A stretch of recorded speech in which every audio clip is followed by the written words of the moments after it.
You're listening to the Options Insider Radio Network, the home of the Options Podcast. For more quality options programs, visit theoptionsinsider.com or search for Options Insider Radio Network in your podcast provider of choice. Listeners can also access all of our programming through our mobile app available in the iTunes and Google Play stores. Select programs are also available via live stream at mixlr.com/options-insider.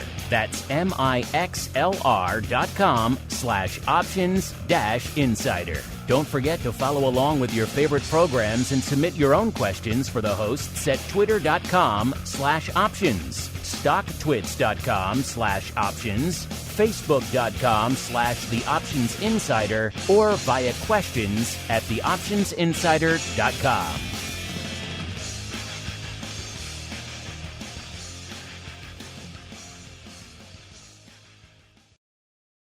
This is the Options Industry Council's Wide World of Options.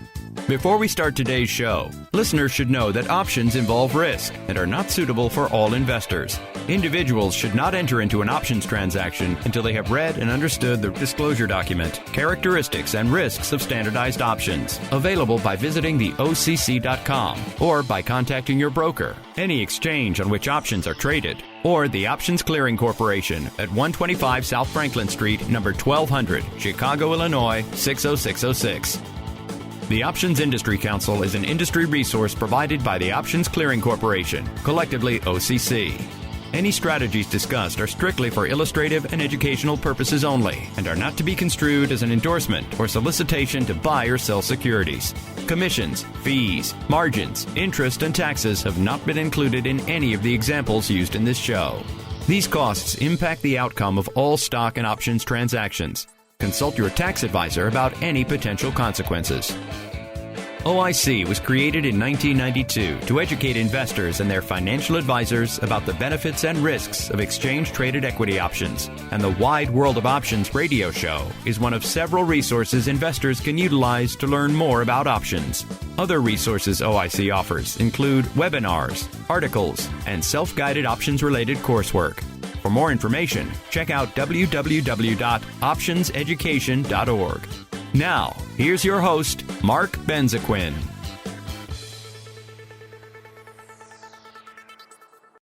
Hello, everyone, and welcome to another year of OIC's Wide World of Options.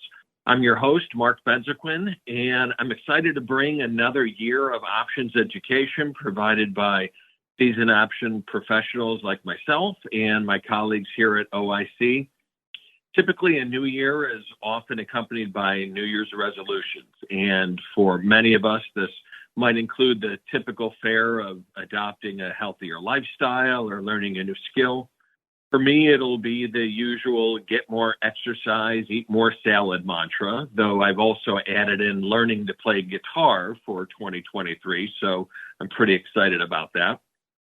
For others, they might decide to take a more active role in their finances and planning for their retirement. And for many of those, that includes learning about options. So if you're one of those people, well, you've come to the right place. OIC was created more than 30 years ago as an industry resource designed to educate investors as to the risks and rewards of trading exchange-listed options. And to that end, our investor education team speaks with individual investors and financial advisors daily about pricing, volatility, corporate actions and their impact on options, for example, and a whole lot more. But like acquiring any new skill, you've got to first learn to walk before you can run. And learning about options is no different, as each concept is built on the understanding of the previous one. So with that in mind, we're going to start at the beginning and go from there. So to begin with, options are contracts, and like all contracts, they bestow certain rights and obligations on both buyers and sellers. For example, buyers have the right, but not the obligation to buy or sell the underlying security, which may be shares of stock, an ETF, a cash-settled index, for example. Buyers have the right to buy or sell that underlying security at a specific price known as the strike price and within a specific period of time. Option sellers, on the other hand, have the obligation to buy or sell that underlying security at the strike price and within that expiration date if assigned, which is a concept that we'll get into in just a little bit. So prior to options being introduced in 1972, investors basically had two choices when it came to investing in stock.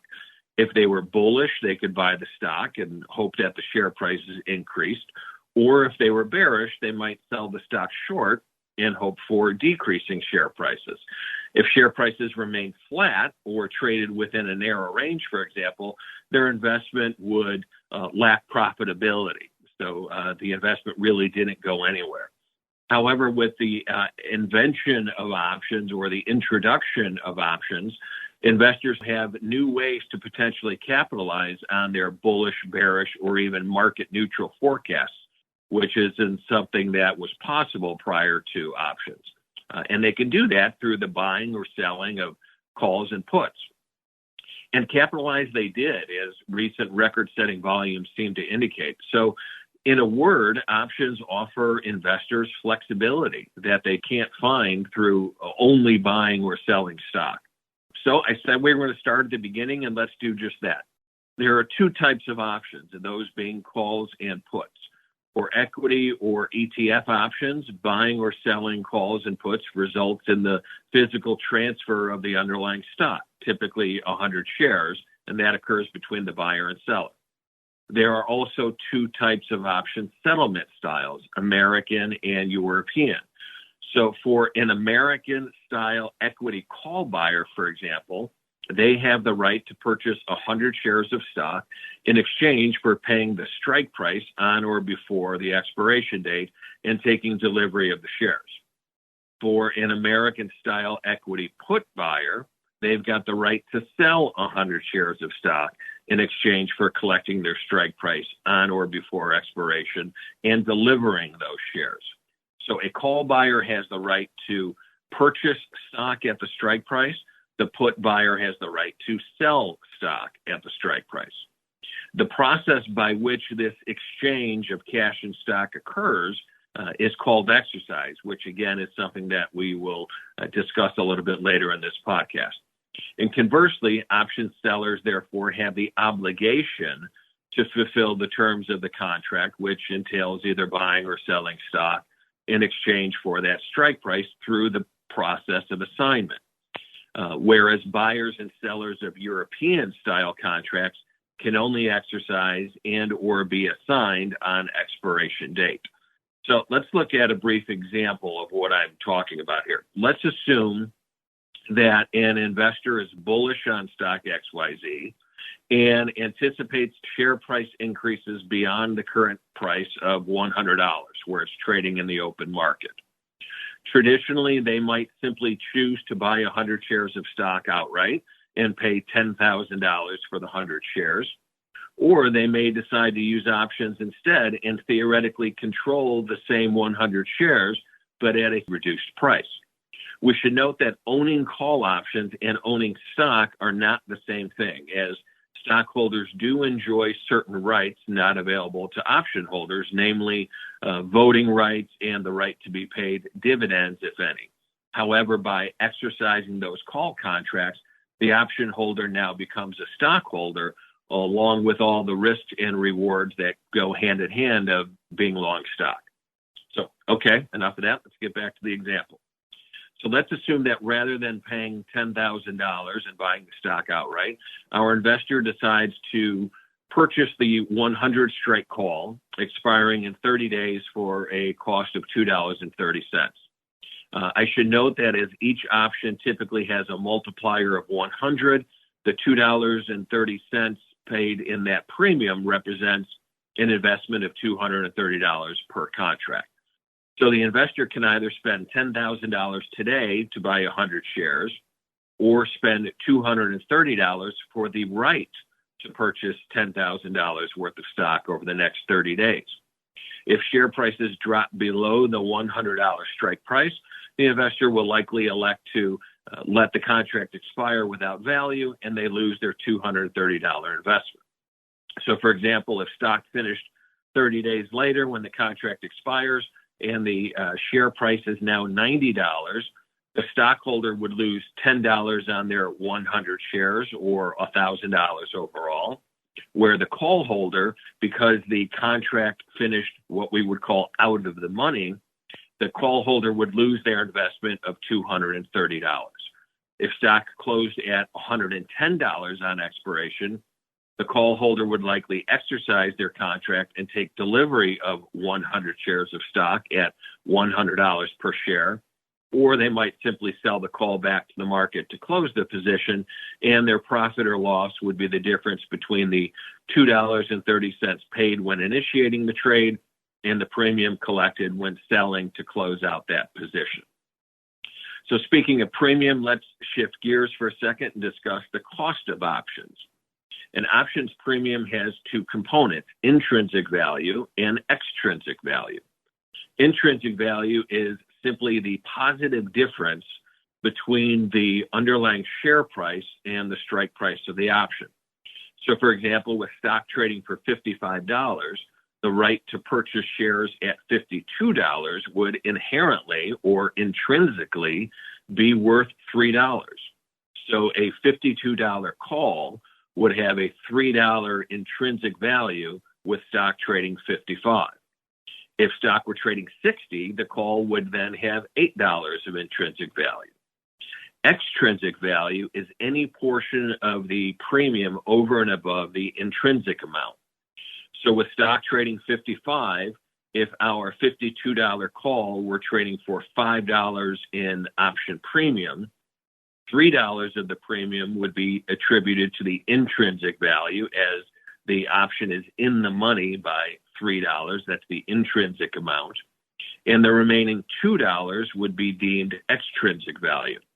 And though we'll explore the concept of pricing more thoroughly next month when I welcome my colleague Ken Keating to discuss options pricing, extrinsic value, which is more commonly referred to as time value, represents the opportunity for potential changes in pricing and the various pricing components until the option contract expires.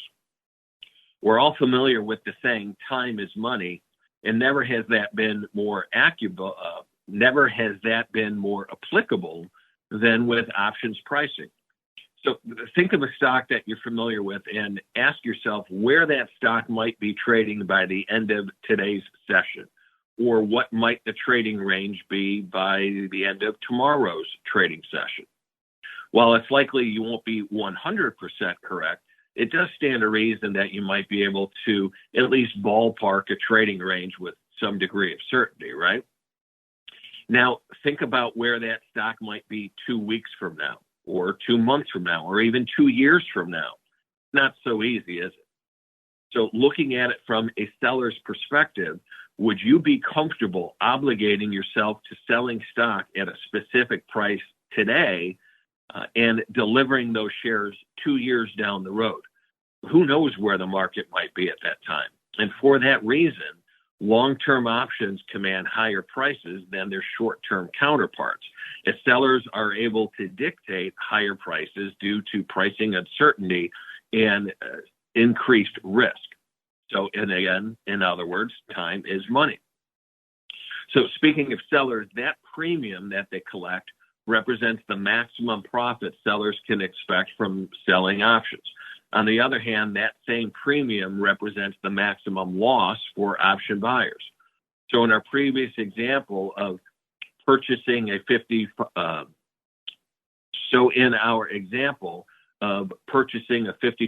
call for $5, that $5 represents the maximum loss for the buyer, or $500 of investment dollars, and also indicates the maximum gain for the option seller. Of course, paying $5 for the right to purchase stock at $52 realistically means buying stock for $57 a share, as the premium paid must be taken into account when considering the trade. This is where we get our break-even point, which is the point at which investors begin to make or lose money on the trade, not including any commissions or fees. Though break-even is calculated differently depending on the strategy, for straight buy or sell orders, break-even is calculated by adding or subtracting the premium from the strike price. So if we buy a $75 strike put for $3 and sell our stock at the strike price of $75, we're really selling it at $72 because we paid $3 for that right to sell stock at $75.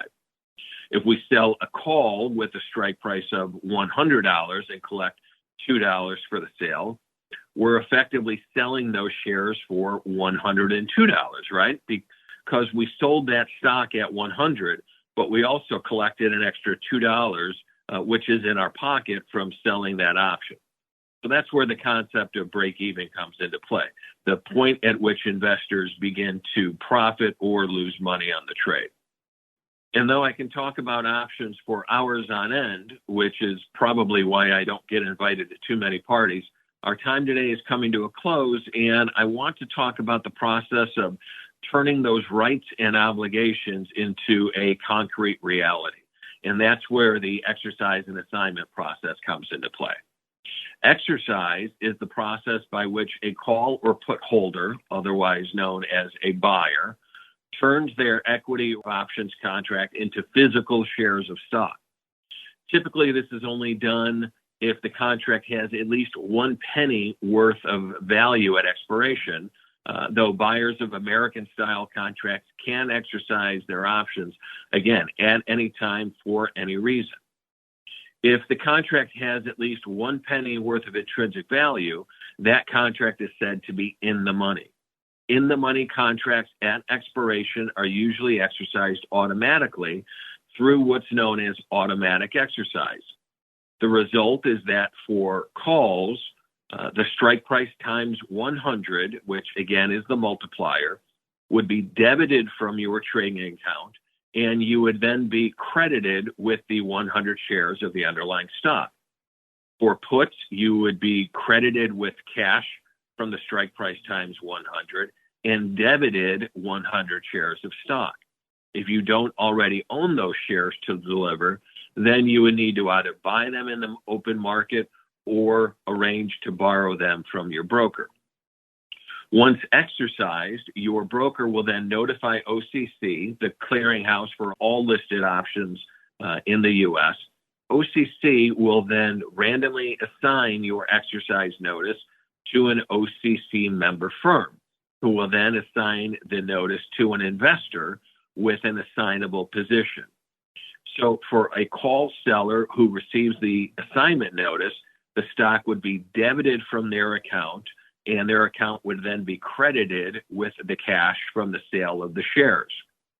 For put sellers, they would buy the stock assigned to them in exchange for their strike price. So for a put seller, they would be credited the cash from the sale of the shares and debited the shares from their account. For more information on exercise and assignment and your trading firm's specific policies, you'll want to reach out to your firm direct to see how your account might be affected. And that brings a close to today's podcast. So a big thank you to all of our listeners and supporters out there. Before we sign off, I want to invite each of you to register for my upcoming OIC webinar, which will take a deeper dive into the basics of options and the fundamental concepts all investors should know, complete with downloadable slides to better help you visualize the concepts that we discussed here today, as well as a few others. You can register on OIC's website at www.optionseducation.org to attend the live presentation or to view it on demand as well. And as always, please feel free to send us your questions via email at options@theocc.com or live chat with us on our website. Thanks again to all those listening, and we'll be talking with you again very soon. Take care, everyone. You've been listening to the Options Industry Council's Wide World of Options. If you have questions about anything you've heard on today's show, email options@theocc.com or visit www.optionseducation.org and chat with OIC's Investor Education team. Interested in connecting with OIC on social media? Subscribe to the OIC YouTube channel, like them on Facebook, follow them on Twitter at options.edu, and follow their page on LinkedIn. Thanks for listening, and be sure to tune in to the next episode of Wide World of Options.